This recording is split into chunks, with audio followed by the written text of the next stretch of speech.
Now that we got George Jones cornered for a minute, I want to corner him on some things. George, sit down here while we got a chance. George Jones from, where are you from originally? Is your home? Well, I hail from around Beaumont, Texas. Were you born down there? Yeah, I was born in a little town called Saratoga. Saratoga. Yeah, it's about 15, 20 miles out of Beaumont. And you started singing, have you sung all your life, or did you just... Well, as far back as I can remember, I guess, Biff. Started singing a lot in churches when I was little, and my sister and myself started harmonizing together, as you call it.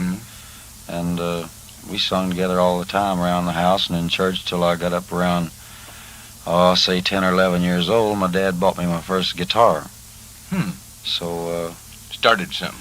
The Sunday school teacher in the church I went to taught me 2 or 3 of the chords and caught on real quick, and ever since then I've been trying to pick and holler a little bit. Did you have an ambition to be a singer when you were a kid? Well, it didn't enter my mind so much of wanting to make it a career until I got up a little older, you know. I always just didn't, I didn't know you got paid for it, but then I just enjoyed doing it, you know. Amazing how much money you lost back there. Yeah, I might have made a few free. dollars back then, you know. How does it feel, George? I know you started professionally about when, you remember?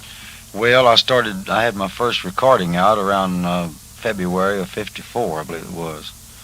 And needless to say, it's been a hard grind, you know, first few years.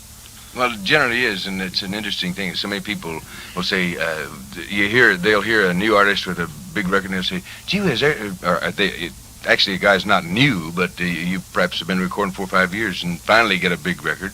And say, gee, there's a brand new singer. Yeah, that'll happen a lot of times because people don't remember your name at all until you do get 1 or 2 big records.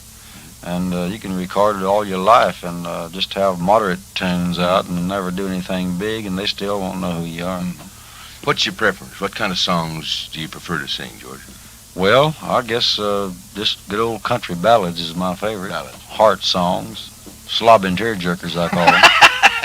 Well, the amazing thing about you, I think one of the factors in your success, certainly on stage, is that you not only can handle a ballad with much finesse and pleasure, but you can sure sing the rhythm things and the novelties. Thank you very much. I like to do them too because when we work a lot of club dates too, you know, along with our personal appearances, and you have to do those type of tunes to kind of keep the people happy too, you know.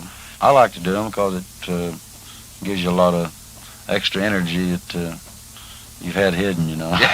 Get rid of some of that, as Daddy says, you get rid of some of that extra. In other words, if you want to let off steam a little bit, just do a novelty or something. Right.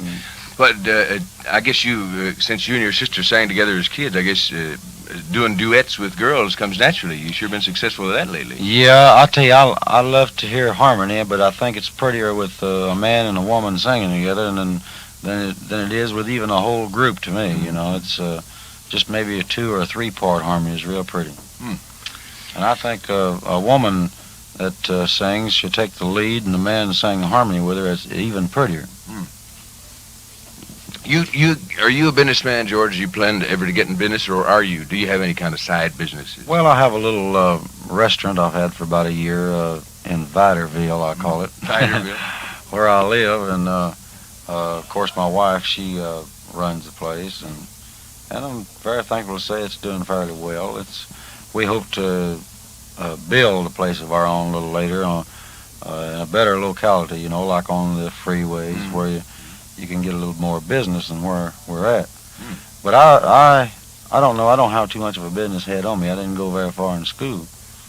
So I leave that part to my wife. However, I like the idea of being in business because in this business I'm in, the entertainment business, you can't never know when a bad year is going to come along. Yeah, you know? It's always nice to have something to fall back on. Right. As a friend of mine says, it's nice to have something like that to keep you off the streets in case. Right. That's true. I'm anxious to see that place, George, when you get it all fixed up and built, that big place, and I can just see it now, Jonesville.